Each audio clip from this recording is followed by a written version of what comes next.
माननीय सदस्य श्री प्रशांत पडोले जी। अध्यक्ष महोदय, ये मेरा सौभाग्य है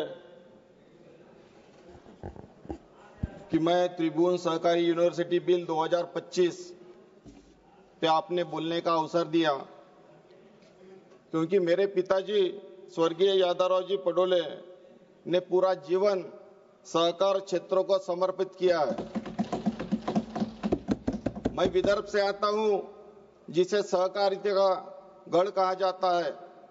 आज से 50 वर्ष पूर्व मेरे पिताजी ने जब देखा कि धान उत्पादन भंडारा गोंदिया जिले के किसानों के पास कोई वैकल्पिक आमदनी का कोई जरिया नहीं है, तब उन्होंने दूध उत्पादन के माध्यम से सहकारिता आंदोलन की शुरुआत की। उन्होंने गरीब किसानों को सशक्त बनाया और सहकारिता के माध्यम से आर्थिक निर्भरता का मार्ग प्रशस्त किया।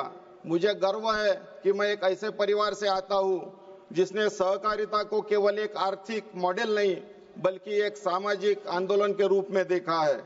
लेकिन आज भंडारा गोंदिया दुग्ध संघ बहुत ही खतरे में है, संकट में है। मैं सरकार से विनती करता हूं कि उनको वित्तीय सहायता दी जाए। यह आंदोलन अभाव और संघर्ष की पृष्ठभूमि में जन्मा है, जिसे वे लोग नहीं समझ सकते जो एसी के कमरे में बैठकर भव्य योजनाएं बनाते हैं। मेरे राज्य में सहकार कृषि समितियों के माध्यम से धान खरीदी होती है। सरकार ने लंबे समय से धान गोदाम के भाड़ों का भुगतान नहीं किया है। धान फसल निकलने के 6-7 महीने के बाद समर्थन मूल्य पर धान खरीदी की शुरुआत की जाती है। धान की वजन में जो गिरावट होती है उसके लिए सिर्फ आधा % दिया जाता है। धान के ढुलाई के लिए सबसे कम दर सिर्फ मेरे राज्य में दिया जाता है। हमारी सहकारी संस्थाएं किसान मजदूरों की आवाज ही रह गई है, लेकिन सरकार उन्हें अपने कठपुतली बनाना चाहती है।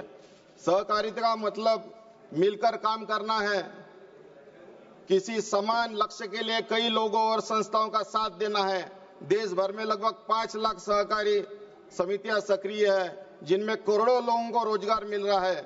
ये समितियां समाज जीवन के अनेक क्षेत्रों में काम कर रही है, लेकिन कृषि, उर्वरक, दूध उत्पादन और बैंकिंग क्षेत्रों में इसकी भागीदारी सर्वाधिक है।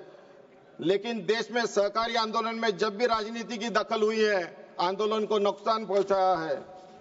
यह विधेयक स्पष्ट रूप से भारत के संविधान के अनुच्छेद 91C का उल्लंघन करता है, जो सभी को संघ, यूनियन या सहकारी समितियां बनाने की गारंटी देता है। अनुच्छेद 19 इस सहकारी समिति की स्वायत्ता को भी संरक्षित करता है। यह उल्लेख करना आवश्यक है कि राज्य के नीति के निर्देशक सिद्धांतों के अनुच्छेद 43B में यह कहा गया है, राज्य सहकारी समितियों के स्वैच्छिक गठन, स्वायत्त कामकाज, लोकतांत्रिक नियंत्रण और पेशेवर प्रबंधन को बढ़ावा देने का प्रयास करेगा और इस मामले में केंद्र सरकार एक स्वायत्त संस्थान के कामकाज को पूरी तरह से अपने हाथ में ले लेगी। यह संविधान के प्राविधानों और राजनीति के निर्देशक सिद्धांतों के विपरीत है। ये वे धारा 5 उपधारा 4 के तहत यह स्पष्टीकरण देना चाहते हैं कि स्वायत्तता की रक्षा की जाएगी, जबकि इस विधेयक का हर एक प्रावधान इरमा की स्वायत्तता छीनने का एक प्रयास है।